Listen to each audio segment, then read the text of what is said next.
It is a huge sports weekend here. USC Trojans are hosting the number 15 ranked Michigan Wolverines. They're traveling across 2 time zones to play the Trojans at the Coliseum. Can they survive the trip? Can they make it? I'm not sure. I'm believing in the Trojans for Saturday's 4:30 p.m. kickoff at LA Coliseum. Also, the Dodgers have a chance to end it all tonight.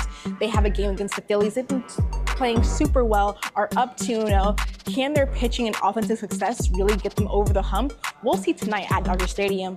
Also, the Las Vegas Aces are up 2-0 in the WNBA Finals. Can they make the mark and get up 3-0? I think we'll find out tonight, but also we'll have more on Sports Scene.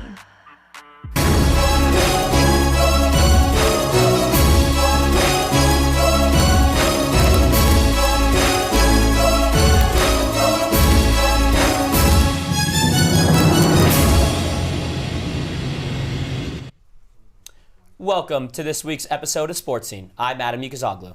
And I'm Nolan Ezett.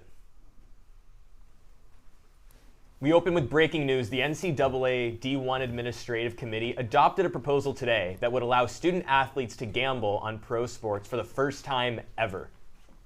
Now, back to the Trojans. Football has arguably its biggest test yet with a home matchup versus number 15 Michigan, a 4-1 squad that is on a 3-game winning streak. At the core of Michigan is the run game and defense. The Wolverines rank 3rd in the Big Ten in rushing yards per game with their 1-2 punch from Justice Haynes and Jordan Marshall. They also rank 6th in the conference in scoring defense, giving up just 16 a game. Here's what Lincoln Riley said ahead of this week's big game. Yeah, it was a great chance for us here after 5 games to take some stock on the areas that we need to improve, and that was really the focus of the entire week. It was a heavy fundamental, I think, kind of just self-awareness, self-improvement type of week, and we pushed the guys, pretty hard, and then gave them a little bit of downtime, kind of here through the weekend to get batteries recharged, and the guys were excited to be back yesterday.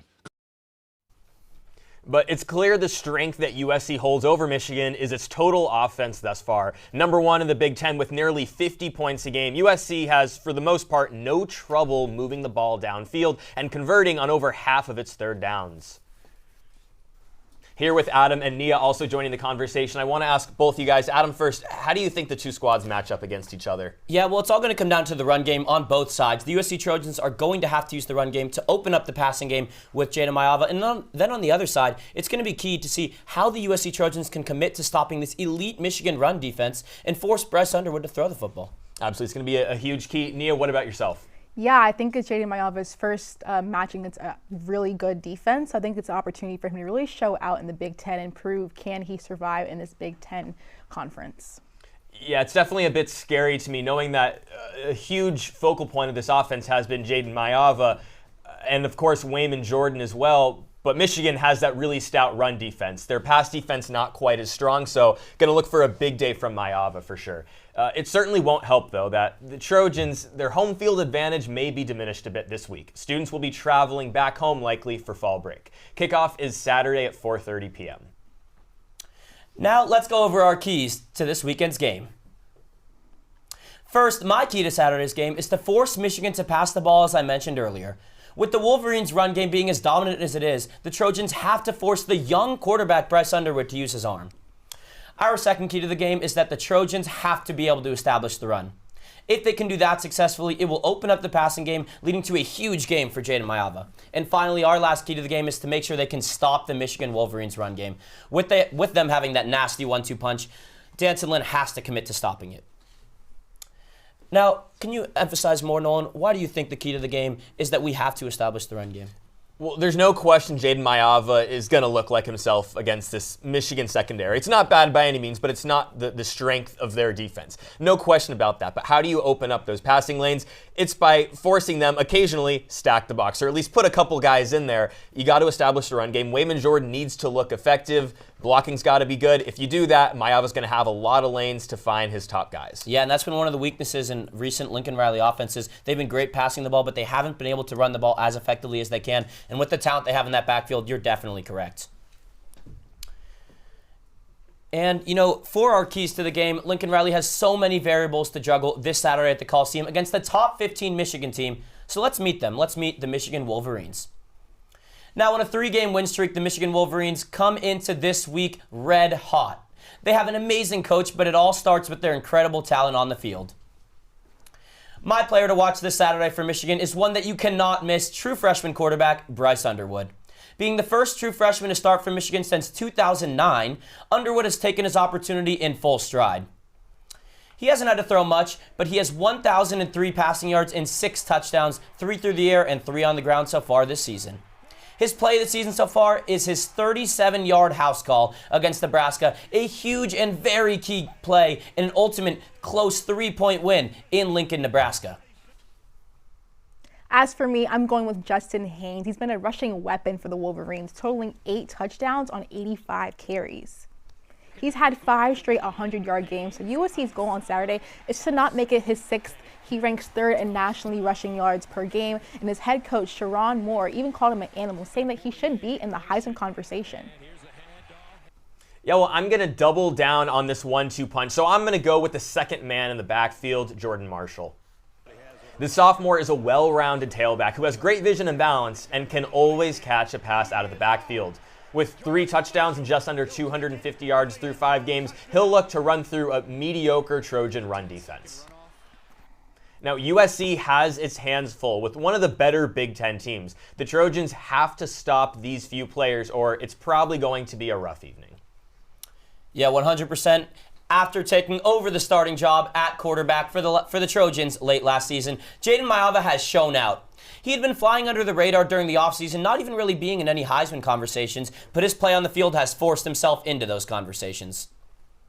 In their most recent update, ESPN ranked Jayden Maiava as the #1 quarterback in the country over huge names such as Indiana's Fernando Mendoza and Oregon's Dante Moore. He has stuffed stat sheets this season, leading the nation in quarterback rating with a whopping 93.5. And in addition, he has over 1,600 total yards and 15 total touchdowns in just 5 games so far. Maiava has been unreal and again has forced himself into these Heisman conversations, but his biggest test yet awaits against the stingy Michigan defense this upcoming weekend. Next, we'll toss it over to Nia, who has 2 special guests with her. Welcome back to Trojans Off the Ball. I'm your host, Nia Satterfield-Brown. In the studio right now, we have Jack Stupin, who works with the USC football recruiting crew. He's also the co-founder of the Chilean Boys. For those out of state like me, you might be wondering, what exactly are the Chilean Boys? I'll leave that up to Jack to tell you. So, Jack, in 2021, you co-founded the 7-on-7 organization. It's won 6 regional titles, has #1 ranking in the state. What separates the Chilean Boys from the rest? I'd say our talent. You know, we always go after the top players around the country, like DJ, for instance. And, you know, we target the best players because, you know, to be the best team, you have to win, and that takes a great roster. Shifting gears a bit to DJ. DJ, how has this team impacted you, especially your career here at USC?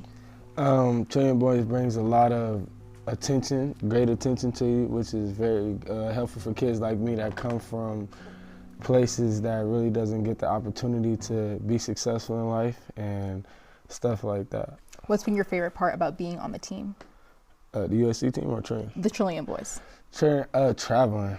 I'm not gonna lie, we went everywhere to play these games and then meet these new people, meet these different type of coaches on the East Coast, West Coast, down south, up north. Like it's actually it builds, like it's helpful. For you both to answer, you have a movie premiere coming out this Sunday. What are you most looking forward to your audiences to learn about the Chilean Boys? I think just highlight the overall process because, you know, the recruiting process and getting to college from high school, it's really short runway. And, you know, it's hard for these players to, you know, get NIL deals, meet college coaches, but we kind of help guide them and, you know, let them do what they need to do, but, you know, show them the right way and help them out. DJ, for you? I think it's just helpful, honestly. Yeah. It's a great experience for some kids like me to experience. Oh, the Chilean Boys will debut their self-titled film on Sunday, October 12th at 1 p.m., a story of success, defeat, and redemption. After the break, you can look forward to a story about how NIL has negatively impacted non-revenue sports, about an LSU swimmer whose team got cut. Coming up, we'll also have Casey and Terrence share their Trojans of the Week.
Welcome back from our break here at Sports Scene. USC women's volleyball and women's soccer have had some strong performances this past week. Edward has a list of our top Trojan plays. Happy Sports Scene Wednesday, everybody. I'm Edward Jong, bringing you the top plays of the week. Let's take you over to Galen Center to start. USC with set point against Indiana in the first. Taverdi is blocked on the slide attack, but the Trojans stay composed, and Aldinina Faumuina finds hardcourt to close out the set. On the road now with USC women's soccer, sophomore Jayden Anderson turns her defender and scores it from distance in the 86th minute. Trojans take down the Ducks 1-0, maybe a sign of things to come on the football field. Finally, the second leg of the women's volleyball back-to-back, Taverdi booms one off the slide, then follows it up with a combo block. USC forces a free ball, and true freshman superstar Abigail Mullen kisses it off the sideline. Wow. That'll do it for an action-packed week of top plays. I'm Edward Jong, and USC clearly has a lot of sports, but some schools aren't as lucky. Let's hear how NIL is changing non-revenue sports. Fewer than 10% of athletes ever make it to play college-level sports. For newly graduated Kenzie Cook, it was her lifelong dream. But during her junior year at Division I Loyola Marymount University, the plug was pulled on the entire swimming program. Coming in my junior year, we had no indication that the sports were in danger at all. I mean, I still like sometimes get really emotional about it, but like I think I cried for probably like 5 or 6 hours. Cook has practically lived in the pool since she was 5 years old. She swam all through grade school and into high school, where she was a middle distance backstroke swimmer. Her entire life was dedicated to being a D1 athlete. She says university abruptly cut the program, and her coaches were given a 15-minute notice before they had to tell their swimmers. LMU didn't give much of an explanation.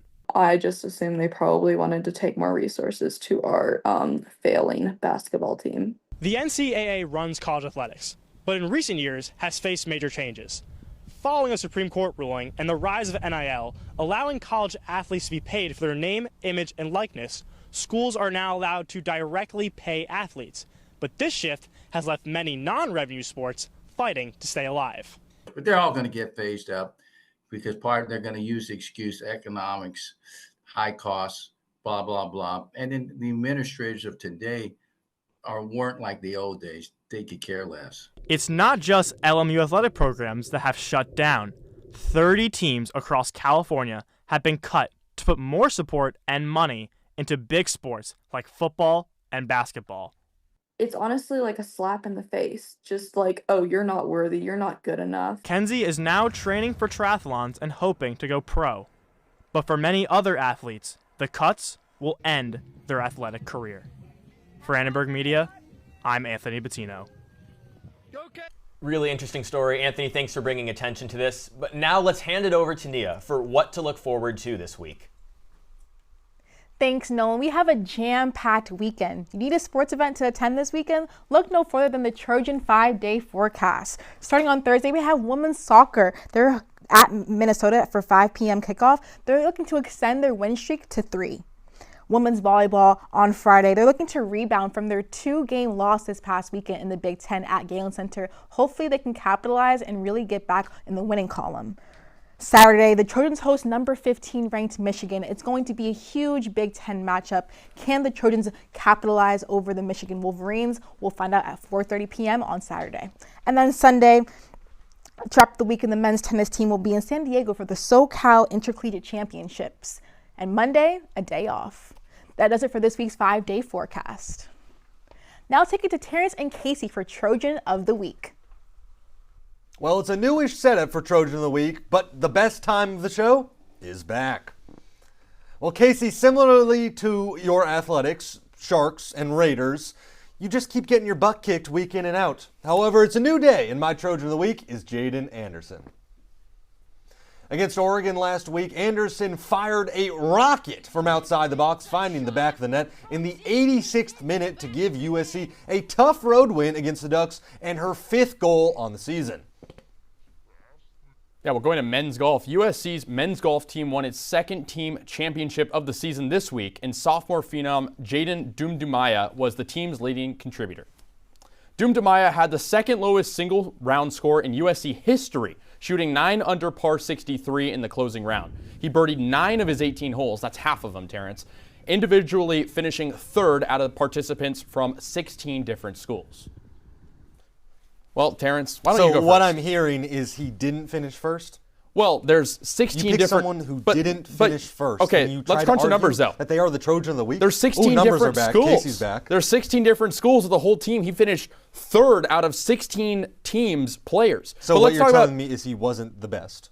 He was the third best out of 16 schools. Jayden Anderson's team played the worst team in the Big Ten that hasn't won a game yet in the Big Ten. First is the worst, second is the best, third is the one with the hairy chest. You don't know That's how what tournaments work. about USC's team won individually. USC's team You know won who the else entire Let's talk thing. about Jayden Anderson. I go back to a cool play. That is always a part of Trojan of the Week. We just have to factor it in.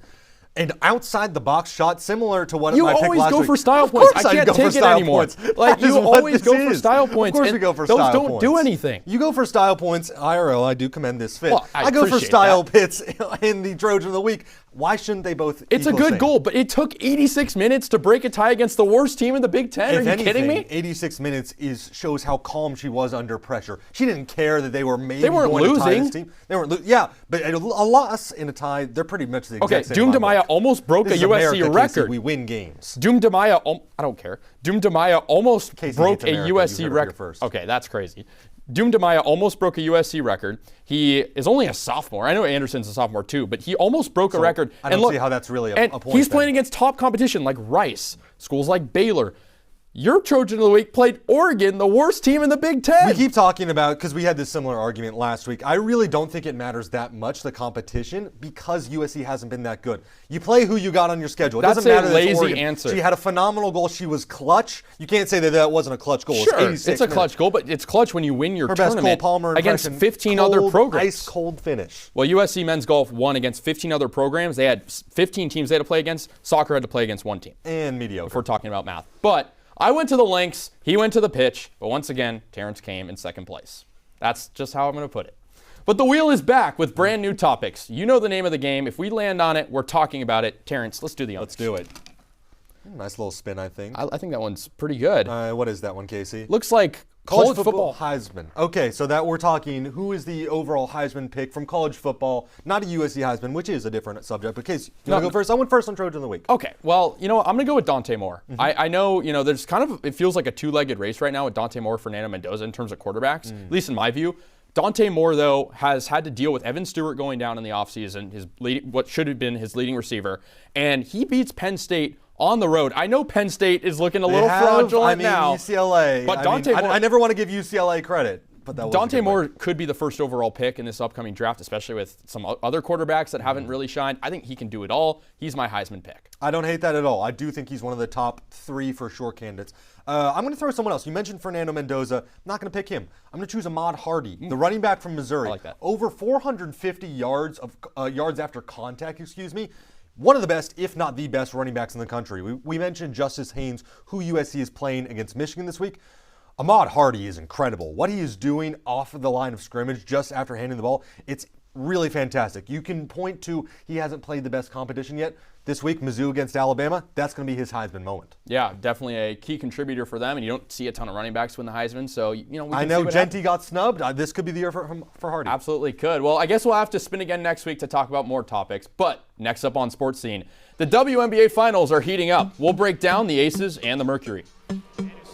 And Game 3 of the NLDS is tonight. The team breaks down Dodgers and Phillies.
Welcome back to Sports Scene. Live with us, we have Mia Nunez to tell us all about the ongoing WNBA Finals. The Las Vegas Aces have been lights out against the Phoenix Mercury as the Aces are up 2-0 in the WNBA Finals. Las Vegas is showing their experience by its convincing wins. The offense is being powered by Jackie Young and Asia Wilson with a combined 60 points in their last game. While the Mercury showed promise in Game 1, it seemed like all hope was lost when they were defeated in the second game by 13 points. In order for the Aces to continue their dominance, they need to do 3 things. First, they need to keep Jackie Young hot. Last game, she scored a whopping 32 points. Second, they need to limit Alyssa Thomas in the paint. The Aces did this well last game by keeping her to 10 points. Lastly, they need to get Satu Sabli in foul trouble. When she gets one foul, she has a tendency to continue fouling and make crucial mental mistakes. There's no denying that it doesn't look good for the Mercury. While I did believe in the Mercury from the start, I can't anymore. There has never been a WNBA team to come back from a 2-0 series hole. Phoenix will need to use their home court advantage tonight to get a win. But from the way they've been playing, I believe the Aces are going to steamroll them and eventually go 4-1 in the finals. The battle in the desert continues tonight for Game 3 in Phoenix at 5 p.m. The WNBA isn't the only league in the playoffs. Nia, how are the Dodgers doing? The Dodgers are hosting the Phillies tonight for Game 3 of the National League Division Series. They lead the series 2-0. On the board. The Dodgers are Dixon in a strong fires. position Turner to win swings. tonight Ground and ball would to advance second. to the championship Scooped up by series. Edmond. He Dodgers throws catcher first. Will Smith is recovering from a hairline fracture in his hand and is said to be a game-time decision. Longtime ace Clayton Kershaw has also been added to the postseason roster in a relief role and could be available for various bullpen duties. A win tonight would give the team a chance to face the winner of the Milwaukee Brewers versus Arizona Diamondbacks game. Adam, I'll start with you. Which team do you believe is positioned to best win tonight? I mean, first of all, it's the Dodgers, and I could talk about this team all day long. And while there are so many positives, Freddie Freeman, we just saw him made one of the plays of the year, saving the game and making the pick. And the only reason it was that close is because Dave Roberts decided that he wanted to put in Blake Trinan when he had Roki Sasaki sitting in the bullpen ready to come in. Sasaki has yet to give up a single run in his closer role. Blake Trinan has a 12 ERA in his last month as a Dodger, and Roberts decides that's the guy he's going to go to. Roberts has to put in Roki Sasaki every single time this is a close game at the end of the game. And, Freddie Freeman said it himself. Going in to Philadelphia, the hardest place to play in all of baseball and stealing both away games is something that is going to change the series and possibly change the entire momentum of the series. It is so huge and so crucial that they won it. And it all started with Blake Snell. Blake Snell was absolutely electric. He was so good. And, he pitched 6 innings of almost flawless ball. The bullpen, besides almost Blake Trinan, almost blew it. And, just like that, the Dodgers are in prime position to take the series. Nolan, I'll ask you, can the Phillies' struggling offense capitalize tonight and hopefully get over the hump? I'm not sure against Yamamoto, but against a weaker Dodgers bullpen, I do think so. And we talked about it last week, not the best bullpen. So I think it could kind of look like something that we saw in Game 2, where as the game got towards the end, 8th and 9th inning, give up 3 runs. The Dodgers almost lost it. That's how it happened. I wouldn't be surprised if we saw that again. I also just can't imagine the Dodgers sweeping. I don't see it happening. They're going to win the series.